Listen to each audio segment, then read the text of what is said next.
우리에게 영원한 생명 주신 그 예수님을 믿는 믿음을 우리 고백하며 이 시간에 함께 찬양하며 나아갑시다.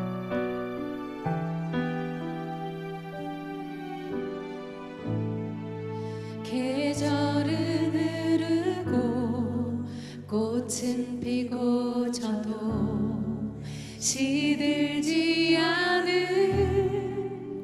생명이 있네. 바랄 수 없었던 죄인인 나에게 생명의 주님 자신을 주셨네. 한 번 더 고백합시다. 계절은 흐르고 꽃은 피고 져도 시들지 않은 생명이 있네.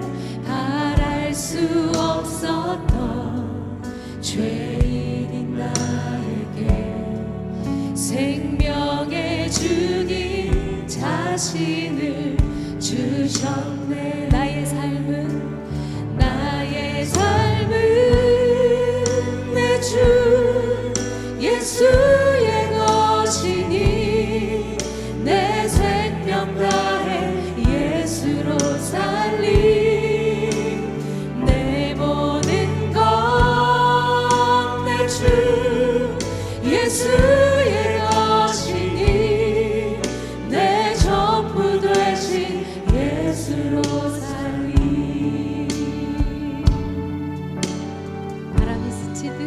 바람이 스치듯 삶은 지나가도 꺼지지 않은 소망이 있네.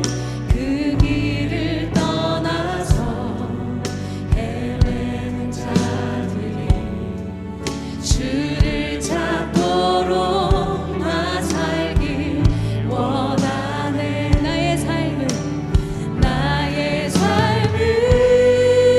내 주 예수의 것이니 내 생명 다해 예수로 살림.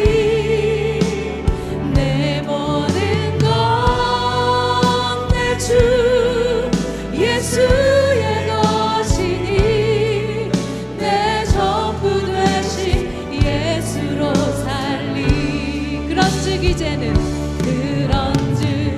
이제는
예수로 사는 사람들입니다. 우리 앞뒤 좌우로 한번 격려하시면 좋겠습니다. 예수로 삽시다.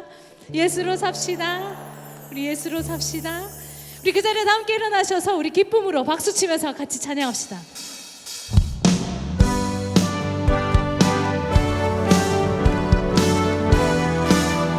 예수 그리스도를 믿고 의지함이 우리에게 가장 큰 기쁨인 것을 고백합니다.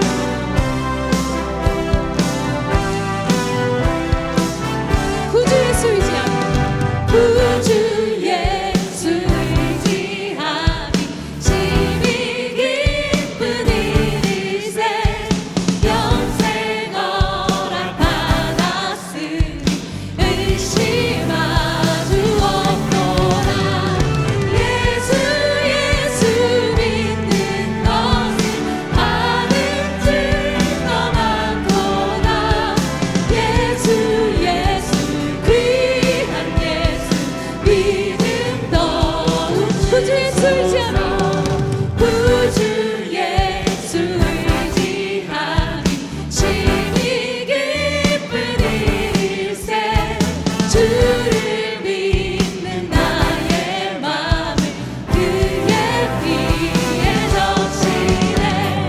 예수 믿는 것은 받은 증거 많도다.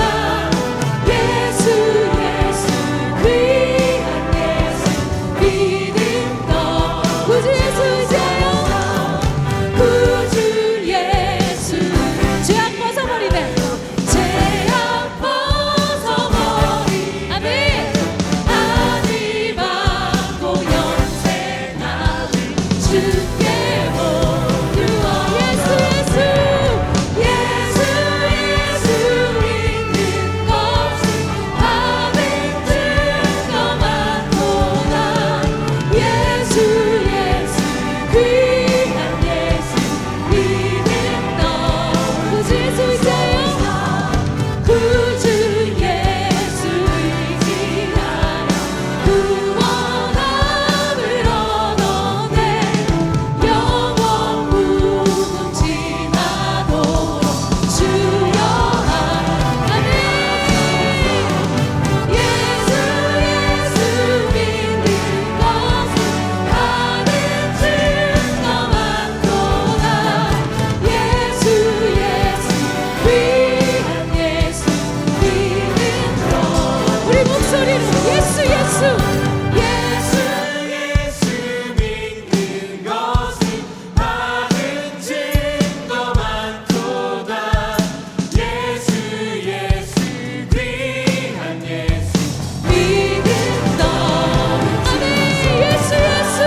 예수 믿는 것은 받은 증거 많도다. 예수 귀한 예수 믿음 더 주소서.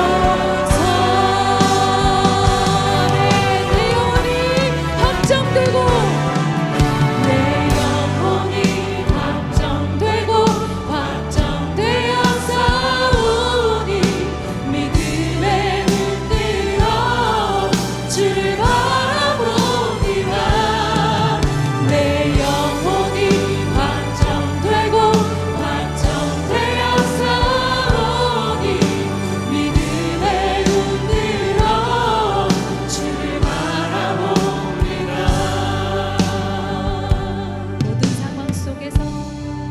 모든 상황 속에서 주를 찬양할지라.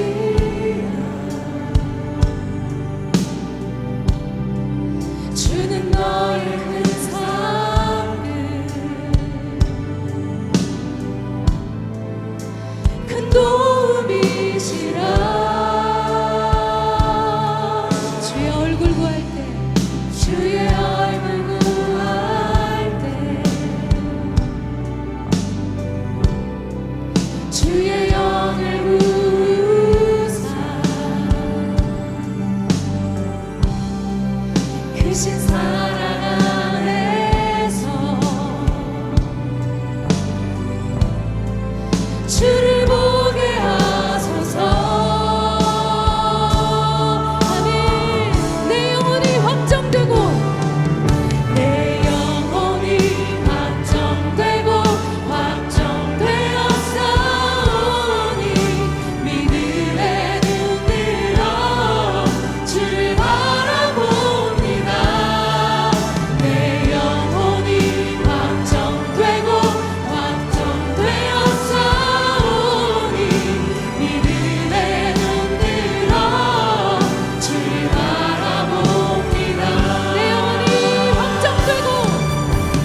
묵상으로 기도하심으로 우리 예배를 주 앞에 올려드리겠습니다. 함께 묵상으로 기도하시겠습니다.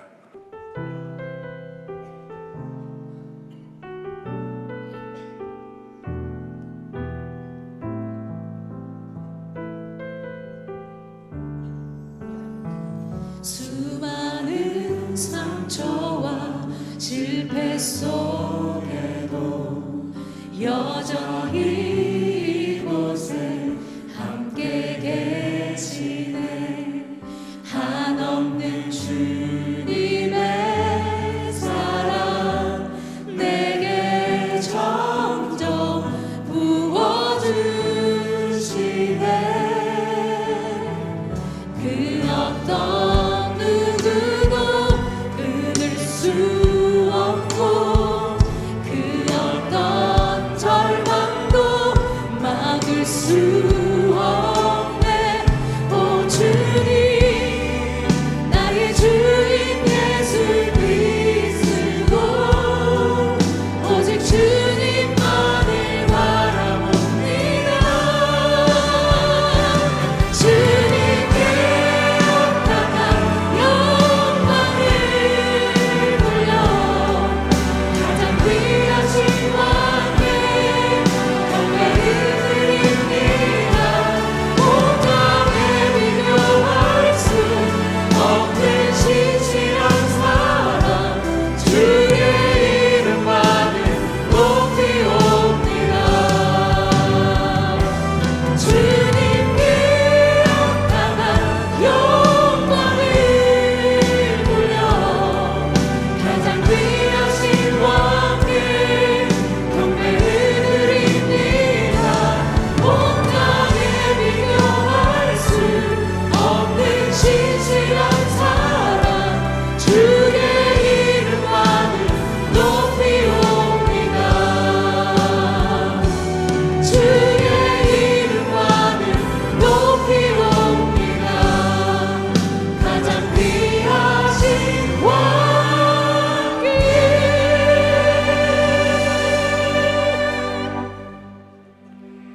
다 함께 사도신경으로 우리의 신앙을 고백하겠습니다.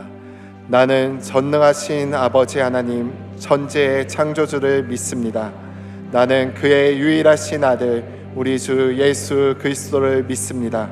그는 성령으로 잉태되어 동정녀 마리아에게서 나시고 본디오 빌라도에게 고난을 받아 십자가에 못 박혀 죽으시고 장사된 지 사흘 만에 죽은 자 가운데서 다시 살아나셨으며 하늘에 오르시어 전능하신 아버지 하나님 우편에 앉아 계시다가 거기로부터 살아있는 자와 죽은 자를 심판하러 오십니다.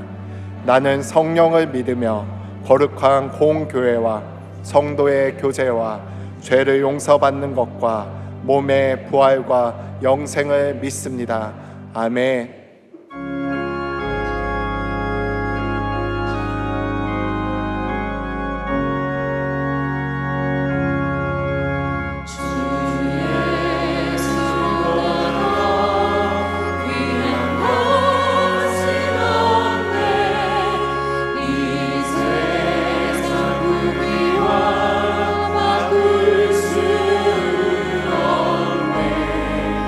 영주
이제 자리에 앉아서 회개와 결단의 기도를 드리겠습니다. 지난 한 주간 주님의 뜻대로 살지 못했던 우리의 삶을 회개하며 하나님의 자녀다운 삶을 살기로 결단하는 기도를 주 앞에 올려드리겠습니다. 함께 기도하시겠습니다.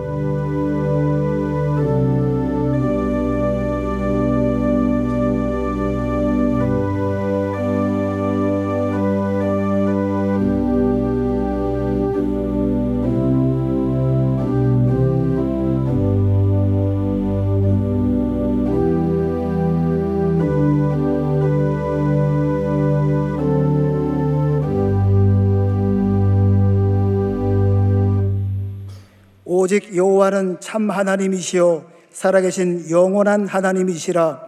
모든 산들보다 높으시고 바다보다 깊고 넓으시며 모든 신들 중에 왕이신 하나님을 찬양하며 예배하오니 홀로 존귀와 영광을 받으옵소서. 혹 감춰진 내면의 상처나 편견 또는 은밀한 죄로 말미암아 예배에 머뭇거리는 성도가 있습니까?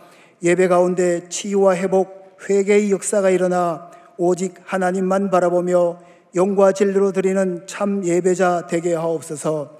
세상은 하나님을 향한 경향성을 점점 소멸하여 창조 질서를 거스리며 마침내 하나님 없이 우리끼리 잘해보자 미혹하지만 그것이 거짓임을 예배와 말씀 가운데 분별하게 하옵소서.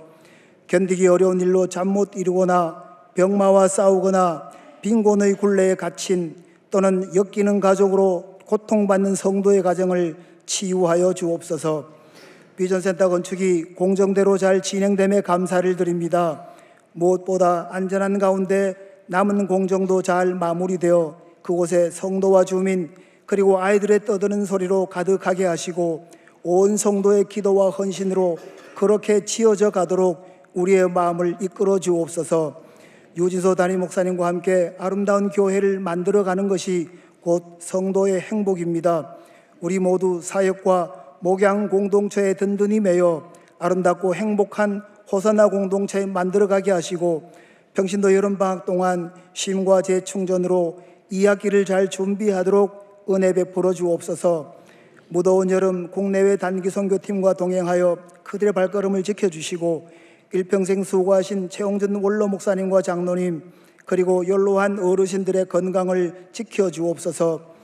크고 강한 나라가 우리 앞에 장애물을 둘지라도 나라와 백성이 함께 걸려 곤란을 당하지 않게 하시고 지도자 중에 망대와 요새로 삼아 그들의 길을 알고 살펴 계략에 말려들지 않도록 지혜와 통찰력을 더하사 광복 80주년의 의미를 깊이 새기며 하나님이 이끄시는 부강한 나라 꿈꾸게 하옵소서. 이제 유지소 담임 목사님의 대언의 말씀을 듣습니다. 말씀 가운데 받은 은혜와 복을 다시 세상으로 흘려보내어 생명을 구하는 삶 살게 하옵소서. 예배를 봉사하는 손길과 정성껏 준비한 예물과 샤론 성가대의 찬양을 올려드리며 예수 그리스도의 이름으로 기도드립니다. 아멘.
2025 개강 특별 새벽 집회 7,000명 권속을 주옵소서. 홀로 있다고 생각했던 엘리야에게 하나님은 말씀하셨습니다. 그러나 내가 이스라엘 가운데에 7,000명을 남기리니 다 바알에게 무릎을 꿇지 아니하고 다 바알에게 입맞추지 아니한 자니라. 세상은 흔들리고 믿음은 시험받지만 하나님은 언제나 당신의 사람들을 남기십니다. 하나님께 마음을 들인 한 사람, 그 한 사람들이 모여 어둠을 밝히는 7,000이 됩니다. 세상에 무릎 꿇지 않고 하나님께 담대히 나아가는 이번 개강 특별 새벽 집회에 성도님들의 많은 참여 바랍니다.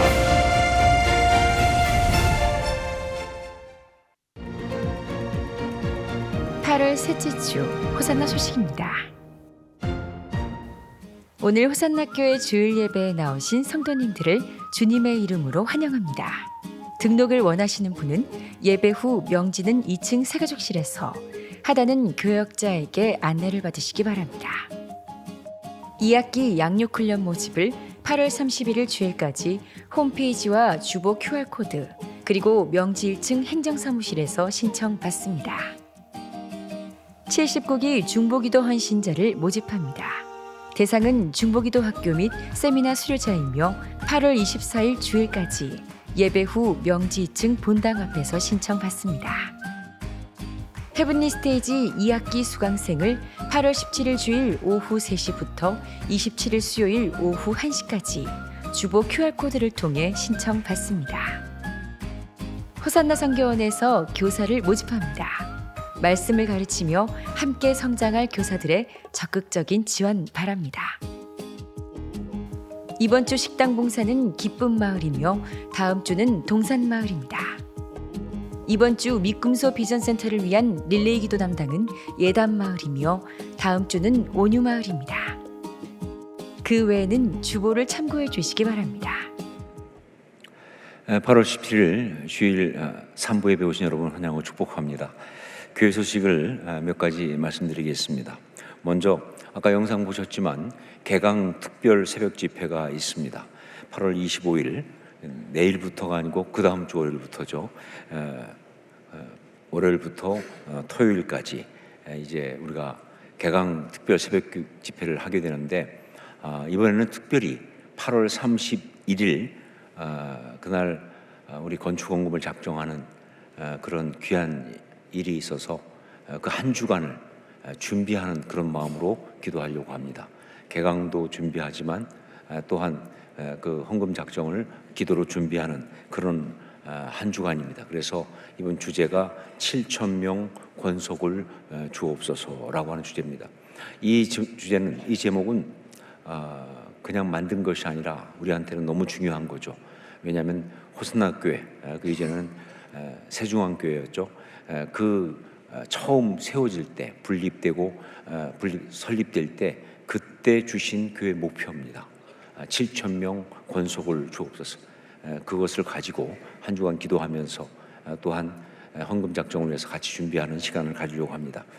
성도님들 가능하면 현장에 와서 함께 기도해 주시고, 혹시 불가피하게 어려운 분들은 각자 있는 곳에서 시간을 맞춰 온라인으로 함께 영상으로 예배를 드려주시면 감사하겠습니다. 그리고 미꿈소 비전센터 건축헌금 작정하는 시간, 아까 말씀드린 것처럼 이제 8월 31일에 갔습니다. 주일 1부부터 4부까지 많은 성도님들이 우리 미꿈소 비전센터 건축을 하니까 언제 건축헌금을 작정하는가라고 묻기도 하시고, 또 준비하는 분도 있고 이미 헌금을 하신 분도 있습니다. 우리가 쭉 준비해오다가 이제 드디어 8월 31일 주일날 함께 헌금을 작정하게 됩니다. 정말 그냥 건축을 하니까 헌금을 한다 하는 것이 아니라 우리 교회가 아름다운 교회, 행복한 성도로서 정말 그 온전한 교회의 모습을 함께 누리고 보여줄 수 있는 그런 건축헌금 작정이기를 원합니다. 어떻게 헌금을 드릴 것인가, 어떻게 작정할 것인가 하는 것에 대해서는 제가 오늘 칼럼에도 썼고 또 이번 주간에 여러분들께 이제 영상을 만들었습니다. 보내드릴 겁니다. 그래서 한 분 한 분한테 이렇게 헌금 작정을 해주십시오라고 하는 주님께 받은 게 있기 때문에, 주님께서 정확하게 주셨기 때문에 말씀드립니다. 그래서 보시고 기도해 주시고 또 준비하셔서 정말 이것이 우리 자신에게 축복일 뿐만 아니라 우리 교회에게도 놀라운 은혜가 되고 뿐만 아니라 한국교회 전체에 교회는 바로 이런 것이다, 온 세상 가운데 보여줄 수 있는 그런 귀한 계기가 되길 원합니다. 여러분 기도로 준비해 주시기 바랍니다. 이 시간에 이제 믿음소 비전센터 건축을 위한 기도를 함께 드리겠습니다. 먼저 주차장의 빗물 유입 방지를 위한 방수턱 시공과 전등, 전열, 전선 입선 작업이 설계와 일정에 맞춰 차질 없이 진행되게 하소서. 너무 감사하게 보신 것처럼 주차장의 모든 그 콘크리트 타설이 다 되었습니다. 이제는 방수턱 시공과 그리고 전선을 입선하는 작업을 하게 되는데, 이거 설계대로 잘 진행될 수 있도록 끝까지 우리가 기도로 함께 하기를 원합니다. 이 부분 기도해 주시기 바랍니다. 두 번째는 8월 31일 건축원금 작정에 호선나의 모든 성도들이 다 참여하는 은혜를 주옵소서. 이번에 건축원금을 작정하면서 하나님이 제 마음에, 그리고 리더십들의 마음에 아주 강한 감동을 주신 것은, 얼마를 하는 것보다 더 중요한 것은 온 성도가 다 함께하는 것이다 라는 고를 주셨습니다. 사실 쉽지 않거든요. 영화부부터 우리 실버 공동체까지 온 성도들이 다 조금씩이라도 정말 마음을 다해 참여하는 그러한 건축원금 작정, 이것을 꿈꾸고 이것을 우리에게 주신 성령께서 우리에게 목표로 주셨습니다. 이것을 위해서 그 은혜를 주시옵소서. 그런 아름다운 역사가 우리 가운데 있게 하옵소서. 역시 함께 기도해 주시기 부탁드립니다. 주여 은혜를 주옵소서 외치고 함께 기도하겠습니다. 주여 은혜를 주옵소서. 아버지 하나님 기도합니다. 아버지 하나님 믿음소 비전센터 건축 정말 잘 이루어지게 하신 것 감사합니다. 주차장의 빗물 유입 방지를 위한 방수턱 시공과 또 전선 입선 작업이 설계와 일정에 맞춰서 차질 없이 도와주시고, 그래서 정말 우리 주차장 빌딩이 속히 완공되어 우리가 주차하며 예배드릴 수 있도록 역사 은혜를 베풀어 주옵소서. 이 시간 또한 간절히 간구합니다. 아버지 하나님 정말 우리 8월 31일 건축원금 작정이 있습니다. 정말 이 일에 다른 어떤 것보다 영화부터 우리 실버 공동체까지 모든 그런 성도들이 다 참여하는 놀라운 역사가 일어나게 하여 주시옵소서. 가능할까? 있을 수 있을까? 세상은 말할지 모르겠지만 그러나 하나님이 함께 하시면 이런 놀라운 일이 지금도 있음을 믿습니다. 정말 성도들이 다 조금씩이라도 함께 참여해서 그래서 함께 지어가는 복된 역사가 있게 하여 주시옵소서. 함께 하옵소서. 사랑하는 주님, 믿음소 비전센터 건축이 또 주차장 건축이 잘 되게 하신 것 감사합니다. 이제 특히 주차장 건축에 있어서 이제 그 빗물 유입 방지를 위한 방수턱 공사, 또한 전선 입선 작업이 잘 되게 도와주시고 아무 차질 없이 그렇게 잘 지어질 수 있도록 끝까지 주님 인도하시며 주장하여 주시옵소서.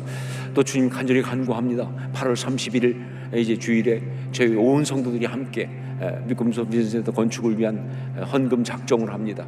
정말 이것이 우리가 주 앞에 올려드리는 가장 아름다운 예배가 되게 하여 주옵소서. 간구하옵기는 정말 모든 성도들이 영어부터 우리 실버 공동체까지 다 참여하는 놀라운 역사가 있게 하여 주옵소서. 이것이 가능할까? 세상은 말할지 모르지만 하나님 안에서 정말 하나님의 진정한 공동체가 이런 귀한 헌신을 보여주게 도와주시고 통하여 우리 주님께 영광을 올려드리는 복된 역사가 있게 하여 주시옵소서. 우리 모두에게 놀라운 축복이 되게 하여 주옵소서. 이 시간 또한 주 앞에 예배드리며 예물을 가지고 나왔습니다. 우리 예물 받아주시고 우리 삶이 주 앞에 드려진 복된 삶, 귀한 삶 될 수 있도록 축복하시며 우리 삶의 모든 부분에서 하나님 영광 드러낼 수 있도록 우리를 사용하시고 또 우리에게 필요한 것들을 공급하시는 은혜를 더하여 주시옵소서. 온전히 주님께 올려드리고 또 주의 은혜를 사모하고 바라면서 예수님 이름으로 기도합니다. 아멘.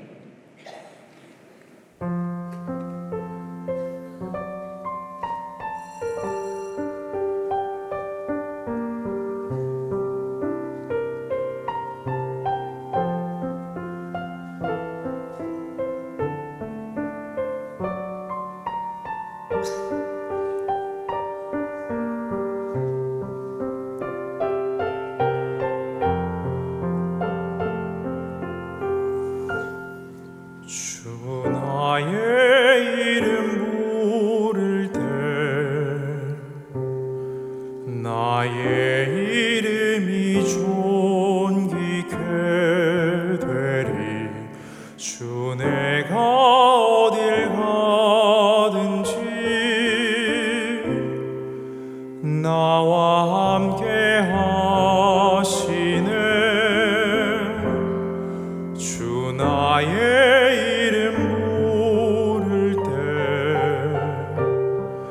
나의 이름이 존귀케 되리. 주 내가 어딜 가든지 나를 지켜주시네.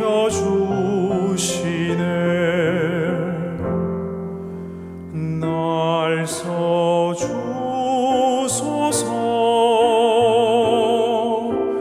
날 받으소서.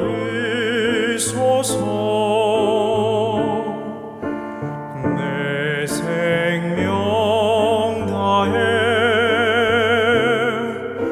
주만 섬기리. 사랑합니다. 경배합니다.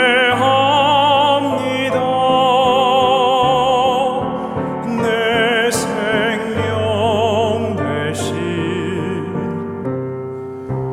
나의 주.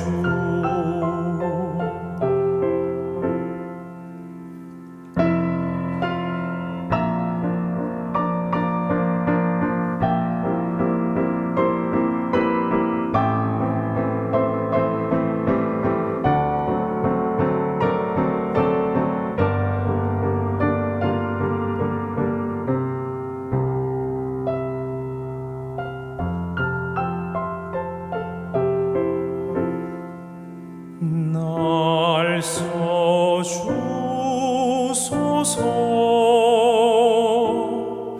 날 받으소서.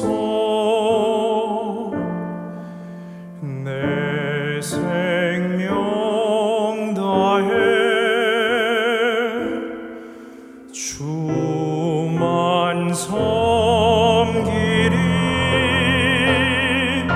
사랑합니다.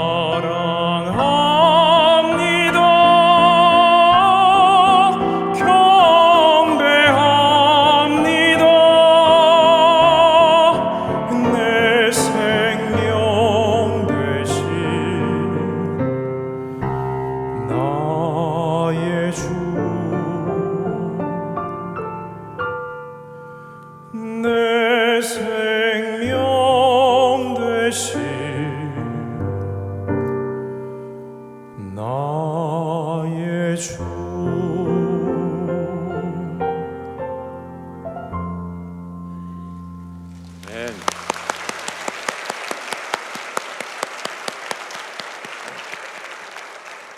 귀한 찬양에 감사드립니다.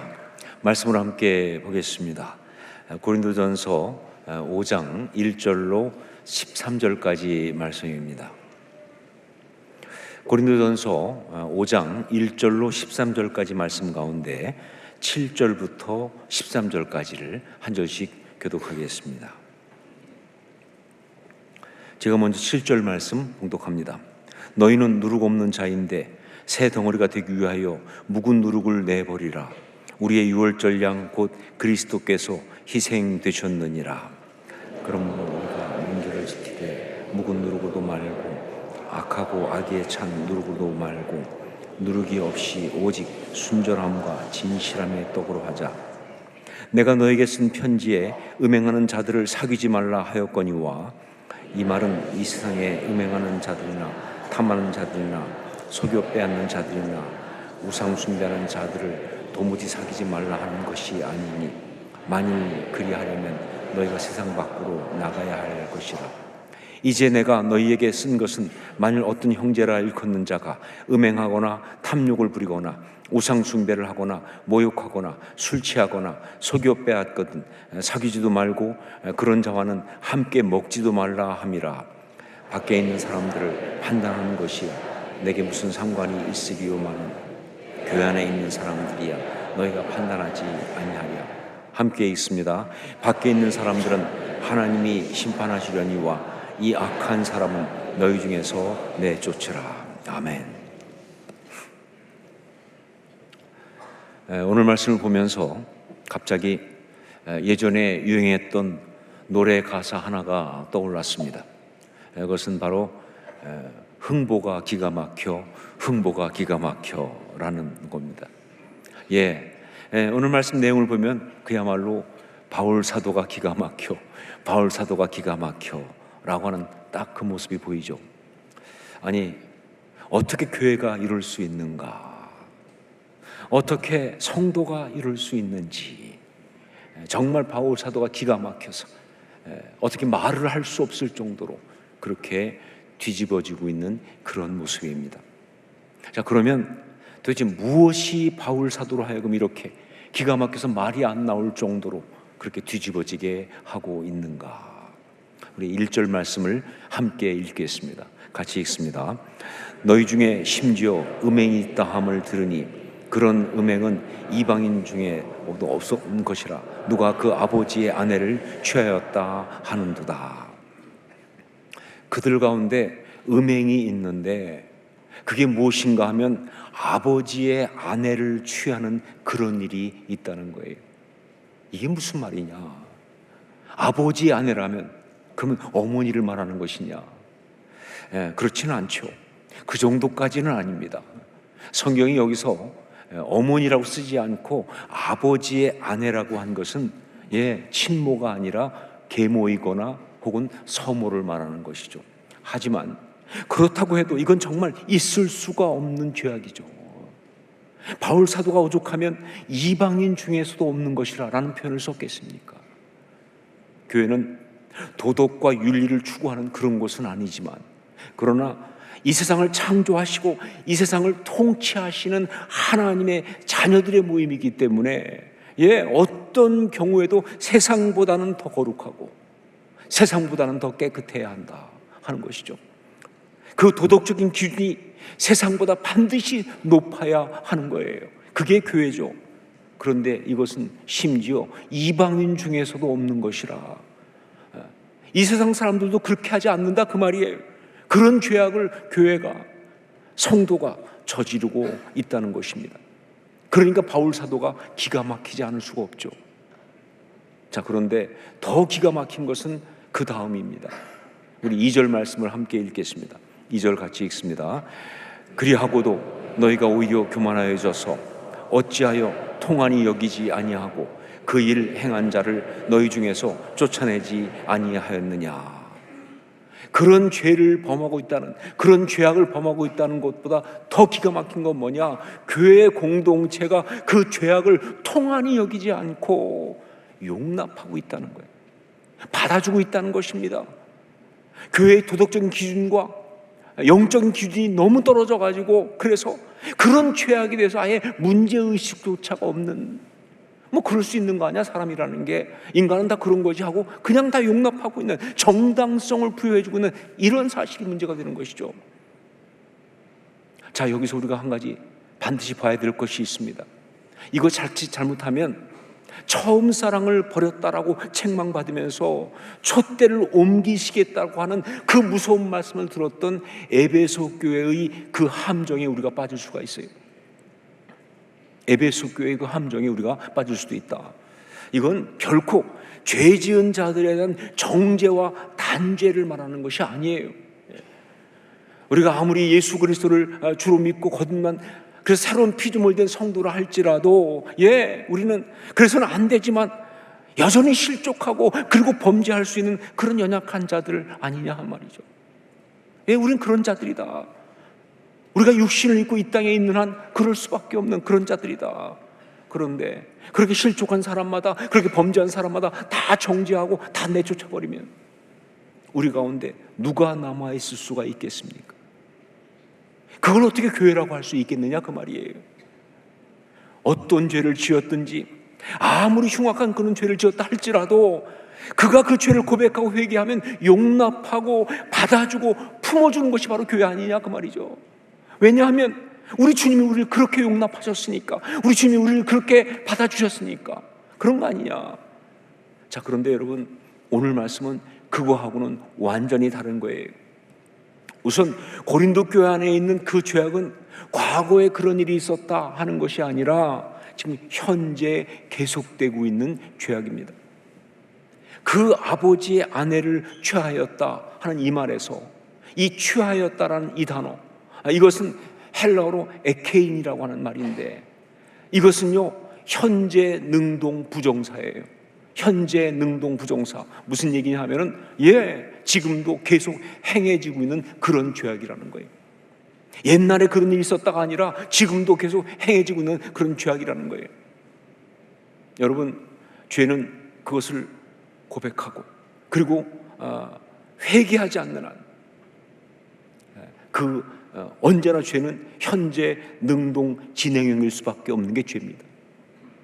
지금 그 죄의 행위가 있든 아니든 상관없이 그 죄에 대해서 고백하고 그리고 회개하지 않으면 그는 그 죄는 지금 계속되고 있는 이야기다. 계속 죄를 지금 짓고 있는 것이다.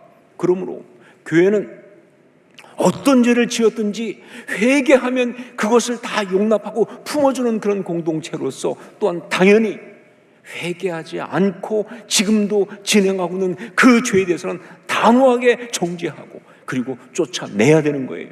그게 교회입니다. 자, 그런데 고린도 교회는 이걸 방치하고 있는 거예요. 이걸 그냥 놔두고 있는 거예요. 아니, 그 정도가 아니라 용납하고 인정하고 있으니까 바울 사도가 뒤집어지지 않을 수가 없는 것이다. 어떻게 하다가 고린도 교회가 이 지경이 되었는가? 분명 그들도 예수 그리스도를 주로 고백하고 거듭난 그런 사람들이었을 텐데, 그렇죠? 그들이 처음부터 가짜가 아니에요. 분명 예수 그리스도를 주로 고백하고 거듭난 그런 사람들인데 어떻게 이렇게 죄에 대해서 무력하고 무감각한 그런 안타까운 상황에 들어가게 되었을까? 여러분, 이게 정말 중요한 것은요, 이것이 그들만의 문제가 아니라는 것이, 혹은 어떤 문제 있는 잘못된 어떤 사람들의 이야기만이 아니라는 거예요. 여기 있는 우리 모두에게 해당되는 이야기이기 때문에 이게 정말 중요한 거예요.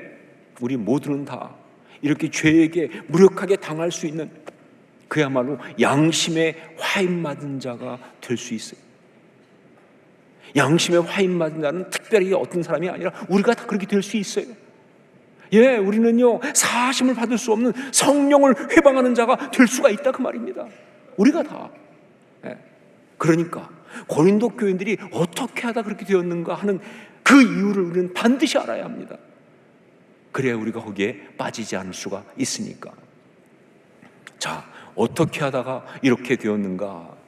그 답을 바울 사도가 그들을 위해서 내려주고 있는 그 처방, 바로 거기에서 우리가 찾을 수가 있습니다. 6절 7절 말씀을 함께 읽겠습니다. 6절 7절 같이 읽습니다. 너희가 자랑하는 것이 옳지 아니하도다. 적은 누룩이 온 덩어리에 퍼지는 것을 알지 못하느냐? 너희는 누룩 없는 자인데 새 덩어리가 되기 위하여 묵은 누룩을 내버리라. 우리의 유월절 양 곧 그리스도께서 희생되셨느니라. 뭐예요? 누룩입니다. 누룩. 예수 그리스도를 믿고 거듭난 이후에도 아직 버리지 못하고 있는 그 묵은 누룩 때문에 이런 안타까운 일이 벌어질 수가 있다는 것이죠.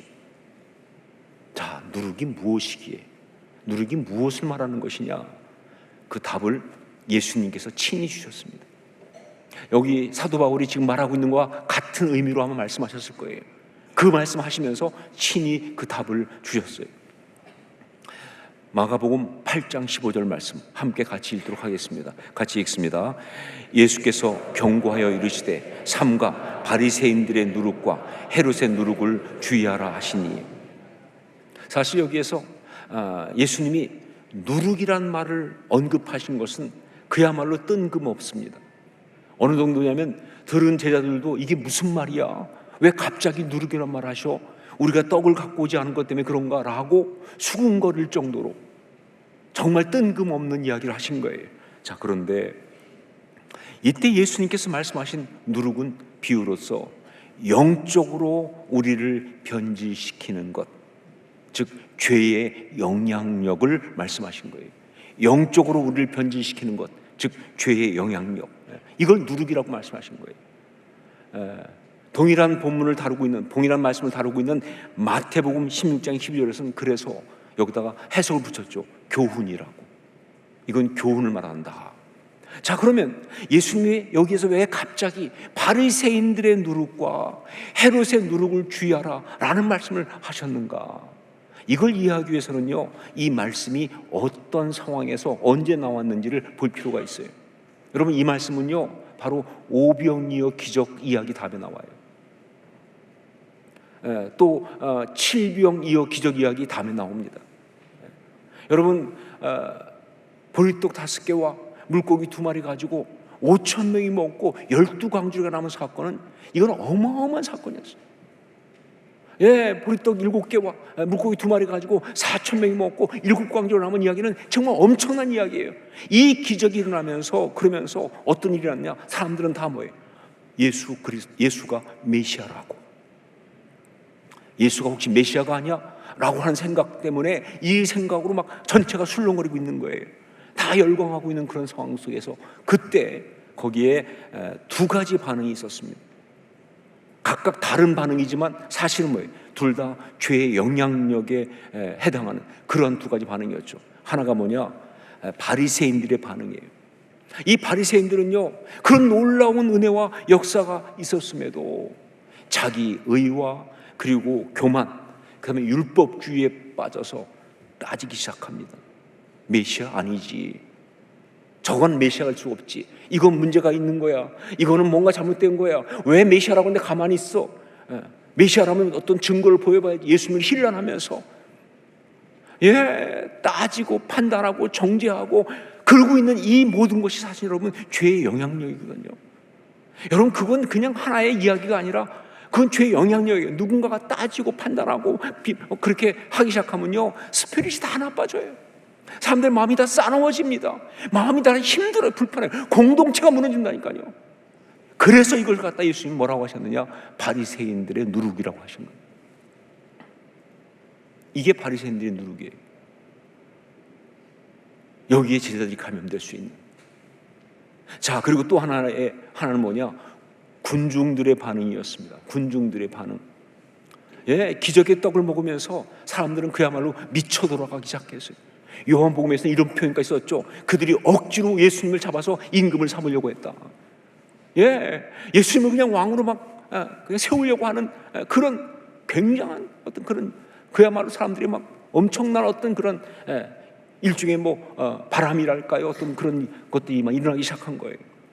그 세속적인 반응, 그 세속적인 인기와 권력, 이것 또한 엄청난 죄의 영향력입니다. 여기에 사람들이 한번 감염되면요, 그야말로 답이 없어요. 여러분, 여기에 한번 걸리면요, 인간 꼴 안 납니다. 저는 안 망가진 인간을 본 적이 없어요.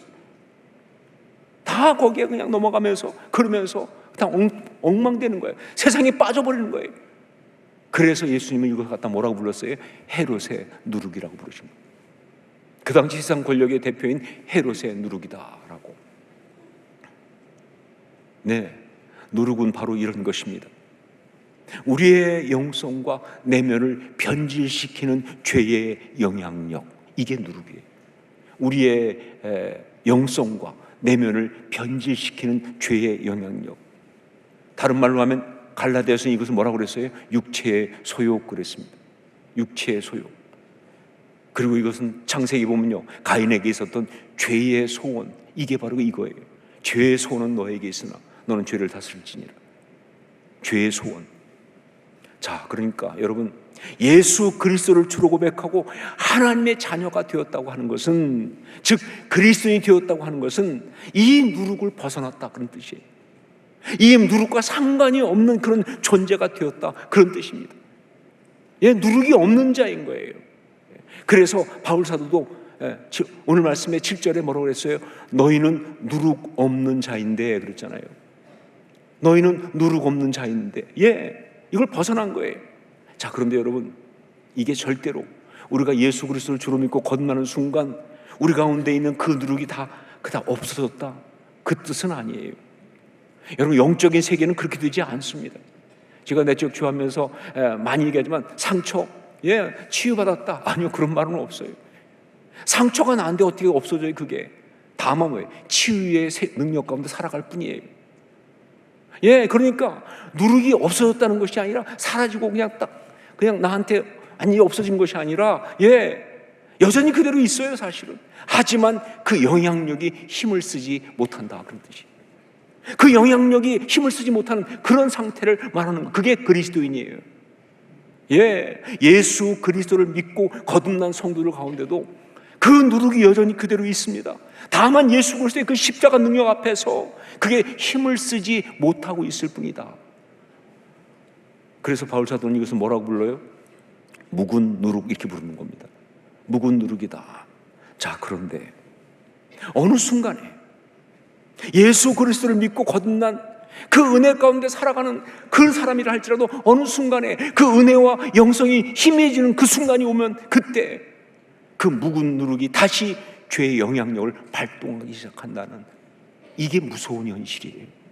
이것이 모든 그리스도인들이 가지고 있는, 모든 그리스도인 가운데 있는 정말 무서운 현실이다. 은혜가 떨어지면, 영성이 희미해지면 그 묵은 누룩이 다시 발동한다는 거예요. 그래서 고린도 교인들이 바로 이렇게 말도 안 되는 안타까운 거기에 빠져버린 것이다. 지금까지 목회하면서 가장 마음에 아프고 힘든 기억으로 남는 것 가운데 하나가 목회 초기에 있었던, 제가 어떤 성도를 징계했던 이야기입니다. 이 성도님은 나이가 50이 넘은 그때 처음 교회를 나오셨어요. 초신자로 신앙생활을 시작한 거예요.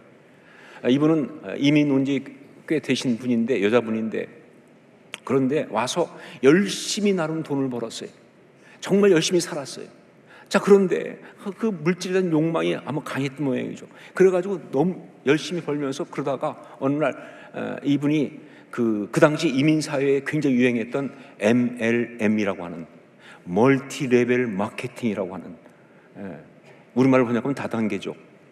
거기에 이분이 이제 조인한 거예요. 이 MLM이라고 하는 이것은요, 이게 1940년대 미국에서 처음 시작된 그런 비즈니스 방법인데 불법은 아니에요.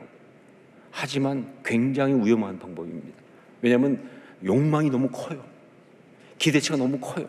그러다 보니까 제대로 절제 못하면요, 이건 정말 잘못하면 사기꾼 되는 거예요.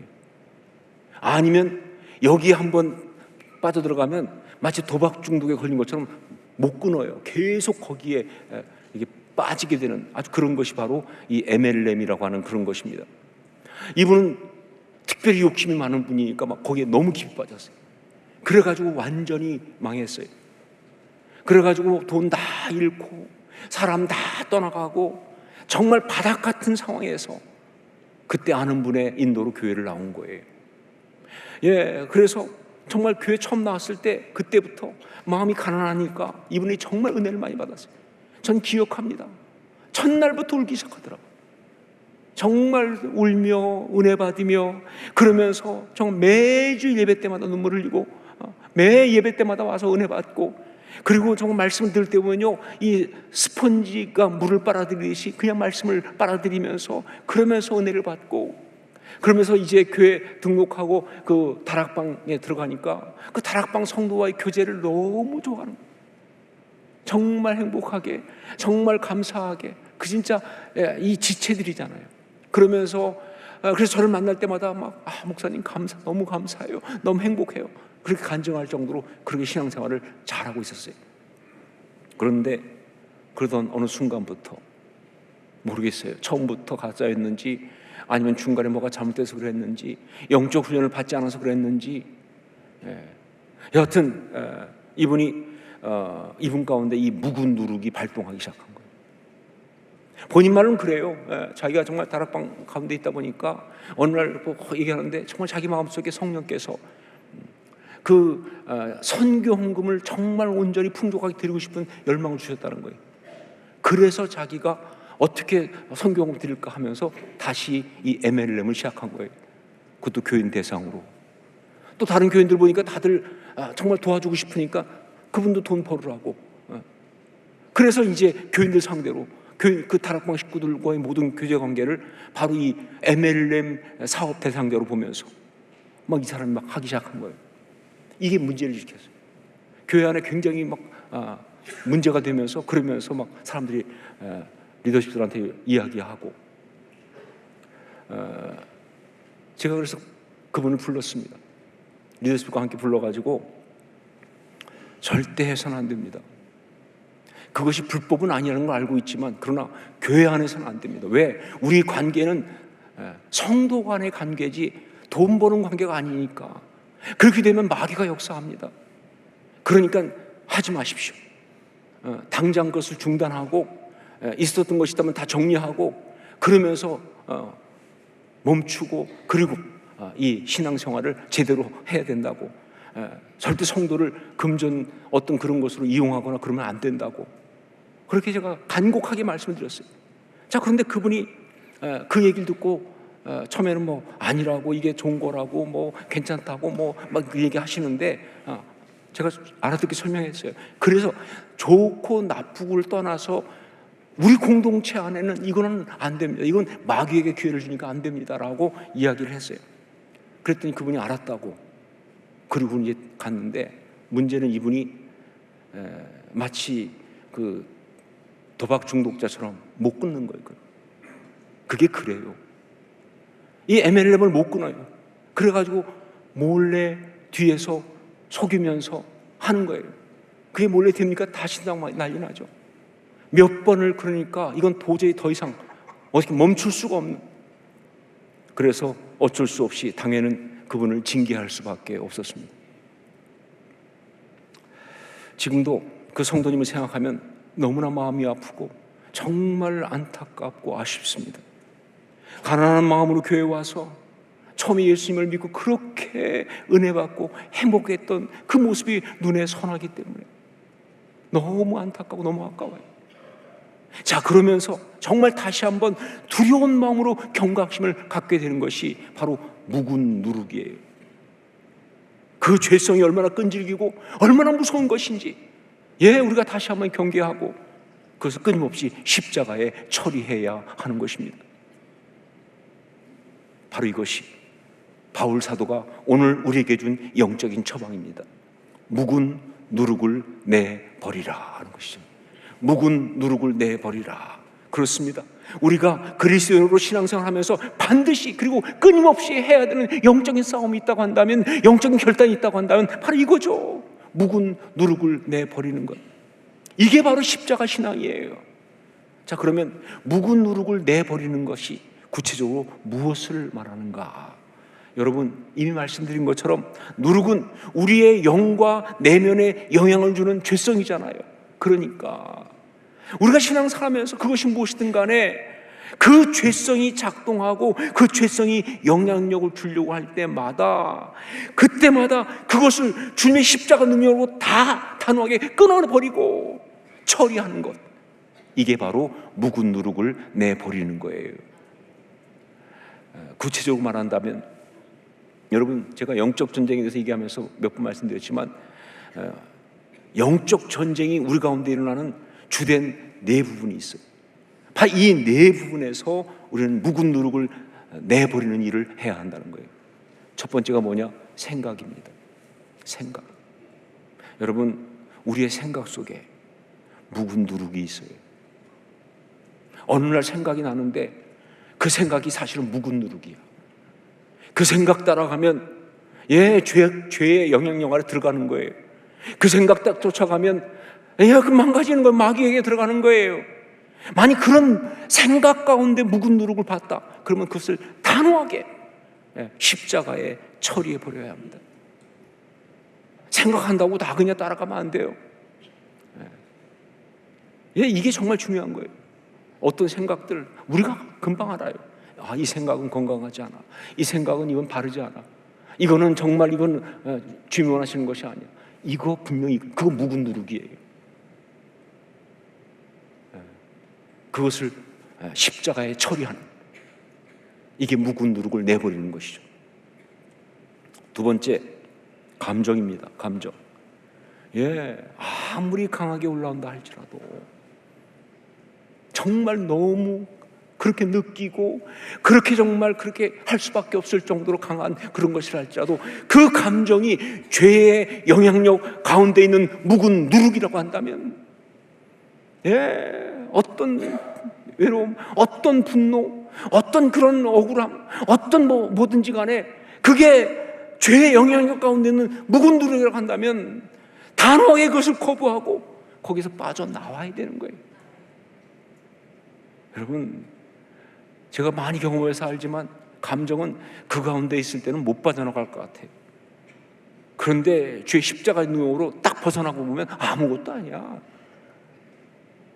그건 그냥 지나가는, 내가 왜 그랬지. 그래서 감정은 그 가운데 있는 사람한테는 정말 진지하지만 옆에서 보는 사람한테는 너무 유치하잖아요. 묵은 누룩 감정이 있으면요, 거기서 빠져나와야지 우리가. 그게 신앙인이지. 그게 십자가의 능력이지. 이게 묵은 누룩을 내버리는 거예요. 세 번째, 언어입니다. 언어는 자신의 권위를 그대로 담은 것이 바로 언어입니다. 언어는 그냥 말이 아니에요. 거기에 내 권위가 들어가 있어요. 자, 그렇기 때문에 이 언어를 정말 잘 다뤄야 되는데, 내가 아무리 하고 싶은 말이라 할지라도 정말 참을 수 없어 꼭 하고 싶어도 이것이 죄의 영향력을 강화시키는 묵은 누룩에 해당하는 그런 말이라고 한다면 참아야죠. 그야말로 혀를 깨물고 참아야죠. 그게 신앙이죠. 여러분, 우리 주님 십자가 지실 때 그 모습에 대해서 이사야가 기가 막힌 예언을 하면서 뭐라고 했습니까? 털 깎는 자 앞에서 잠잠한 양과 같다고. 그가 그 고난의 상황에도, 그 억울한 순간에도 입을 열지 않았다고. 그게 바로 묵은 누룩을 내버리는 거예요. 여러분, 말 안에서 큰 문제는 많이 안 생기는데 말하면 큰 문제 생기는 일이 너무 많습니다. 왜? 그게 내 권위이니까.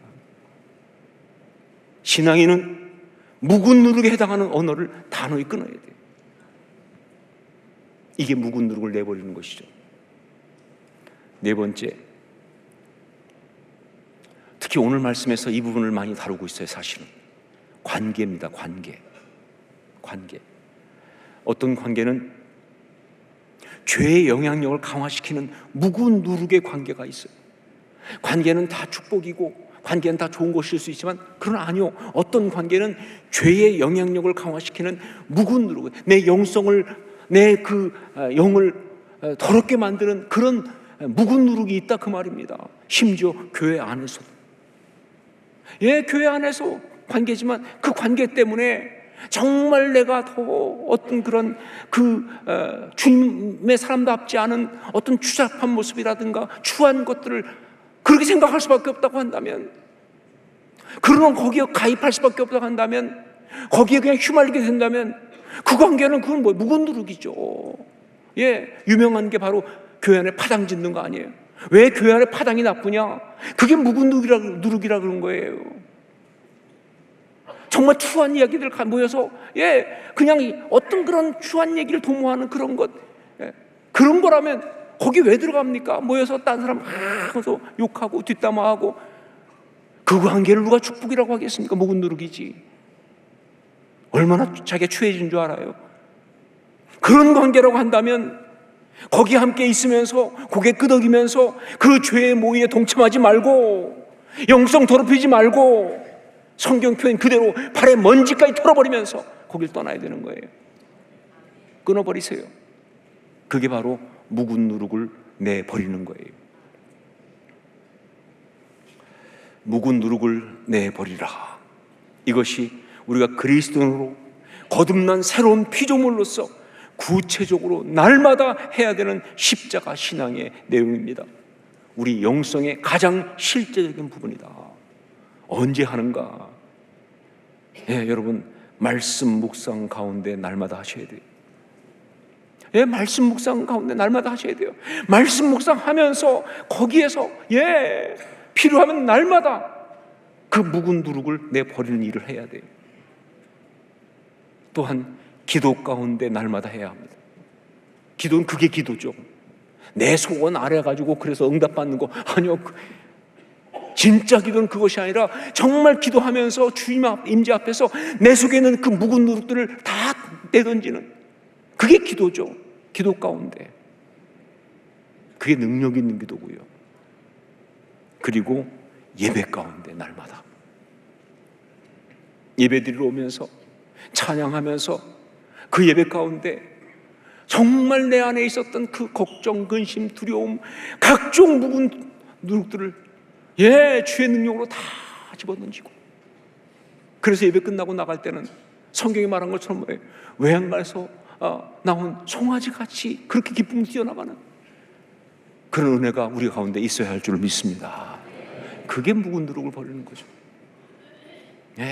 여러분 예배 때 형 묵은 누룩은 다 내던지세요. 다 내던지세요. 혹시 그런 분이 있어요? 내가 던지면 누가 청소 누가 하나? 제가 합니다. 다 주워가지 마세요. 다 던지고 나가세요. 여러분, 그게 바로 아름다운 신앙인의 모습이고요. 그것이 바로 참된 그리스도의 모습인 줄 믿습니다. 묵은 누룩을 내버리라. 그렇게 살아가는 여러분과 제가 될 수 있기를 주의 이름으로 축원합니다. 기도하겠습니다. 우리 같이 기도하면서 묵은 누룩을 내버리라 이 말씀 앞에 아멘으로 답하고, 정말 내 속에 일어나는 그 모든 생각과 감정과 언어와 그리고 관계를 통해서 묵은 누룩도 있다면 다 내던지는 역사가 있게 하여 주시옵소서. 우리 함께 간구하며 통성으로 같이 기도하겠습니다. 아버지 하나님, 기도합니다. 묵은 누룩을 내버리라 이 말씀 기억하면서 아버지 하나님, 내 속에 있는 온갖 더러운 것들과 추한 것들 다 내던지는 우리가 되게 하여 주옵소서. 안타까운 이야기, 추한 이야기들을 다 버리면서 주의 성령 가운데 온전히 나가는 우리가 되게 하여 주옵소서. 묵은 누룩을 내버리라.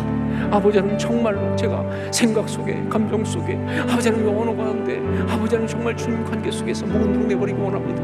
아버지, 그런 정말 없는 역사가 우리 가운데 있게 하여 주시옵소서. 성령이와 함께 하시고 들어주시고 주의 거룩함으로 함께 하옵소서. 블라킹할 수 있게 하옵소서. 내 던지게 하옵소서. 하나님을 그렇게 받고 나가는 우리가 성님 역사하시고 아름다운 하나님의 삶으로 살아가게 하여 주시옵소서. 사랑하는 주님, 묵은 누룩을 내버리라 말씀 그대로 정말 날마다 말씀 묵상하며 기도하며 예배하며 이 묵은 누룩 내버릴 수 있는 우리가 되게 하여 주시옵소서. 정말 생각 가운데, 감정 가운데, 언어 가운데, 관계 속에 있는 묵은 누룩들 십자가 앞에 처리하는 우리가 되게 하여 주시옵소서. 그렇게 아름다운 주님과 오직 주님의 그 사랑 가운데 교제하며 살아가는 우리가 되게 하여 주시옵소서. 예수님 이름으로 기도합니다. 아멘. 우리 자리에서 일어나서 함께 찬양을 드리겠습니다.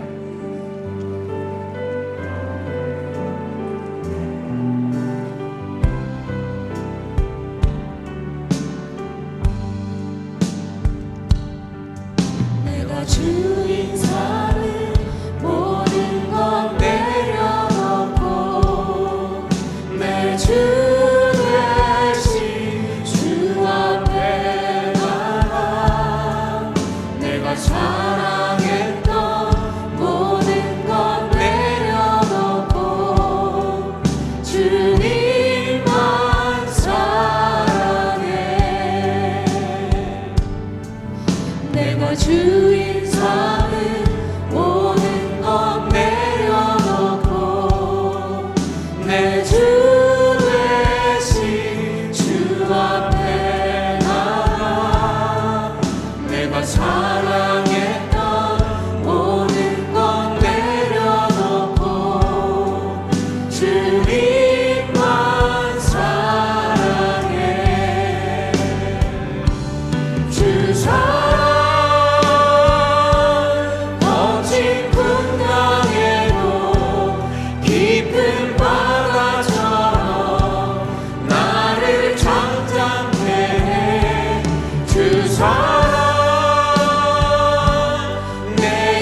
기도하겠습니다.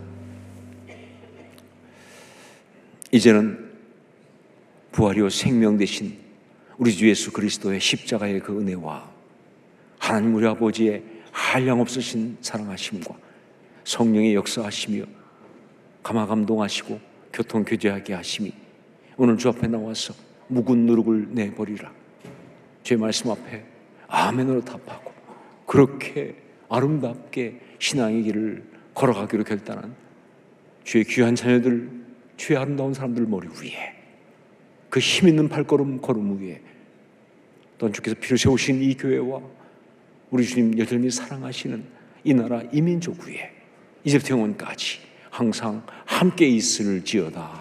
아멘.